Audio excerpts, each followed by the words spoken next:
ఆయన ఘనత కొరకు నా సర్వస్వం. మార్చి 15. వ్యాకులత. వెంబడించేవారు భయపడిరి. మార్కు 10:32. యేసుక్రీస్తుతో మనము జీవించడం మొదలుపెట్టినప్పుడు ఆయన్నెలా వెంబడించాలో అంతా మనకు తెలుసనుకుంటాం.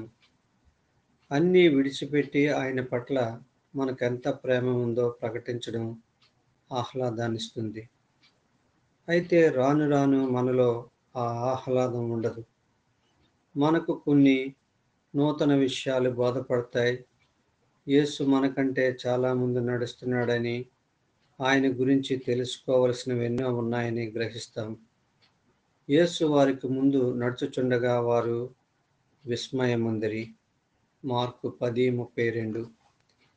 యేసులో ఎటువంటి ప్రభావం ఉందంటే ఆయన ఎవరి విధంలోనికైనా సూటిగా చూడగలడు.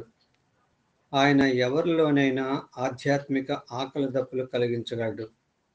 చెకుముకు రాతి.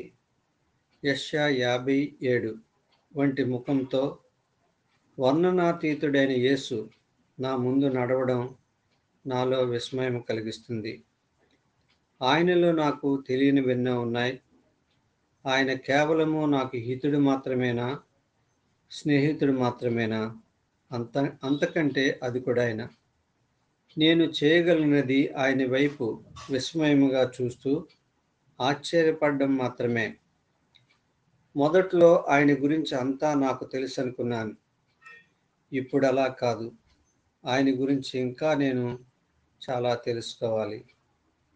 నాకు ఆయనకు మధ్య చాలా దూరం ఉంది. నేను ఆయనకు దగ్గరగా లేను, ఉండలేను కూడా. ఆయన ఎక్కడికి వెళ్తున్నాడో నాకు తెలీదు. నా లక్ష్యానికి నేను చాలా దూరంలో ఉన్నాను.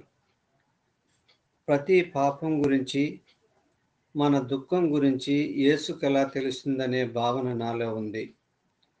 ఈ భావనే నన్ను ఆయనకు దూరం చేస్తుంది.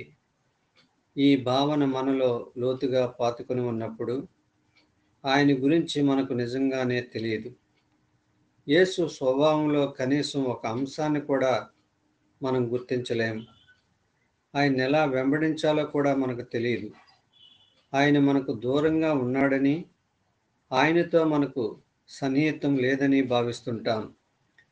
శిష్యుడు వ్యాకులత గురించి తప్పగా తెలుసుకోవాలి. మనకు తెలియకుండానే మనము ప్రమాదంలో పడుతున్నాము. మనలో యేసు పట్ల ఉన్న అత్యుత్సాహము దృఢంగా ఉండాలని, మనం గతంలో ఆయన పట్ల చూపిన విధేయతను, ఆయన కొరకు చేసిన త్యాగాన్ని మాటి మాటికి జ్ఞాపకం తెచ్చుకుంటున్నాం. యెషయా 1, 10, 11 వచనాలు చూడండి. అయితే వ్యాకులత నిన్ను ఆవరించినప్పుడు అది తొలగిపోయే వరకు ఓపిక పట్టు. వ్యాకులతను సహించినప్పుడు మాత్రమే యేసును నిజంగా వెంబడించే శక్తి నీలో ఉంటుంది. ఈ శక్తి నీకు మాటల్లో చెప్పలేని అద్భుతమైన సంతోషాన్నిస్తుంది.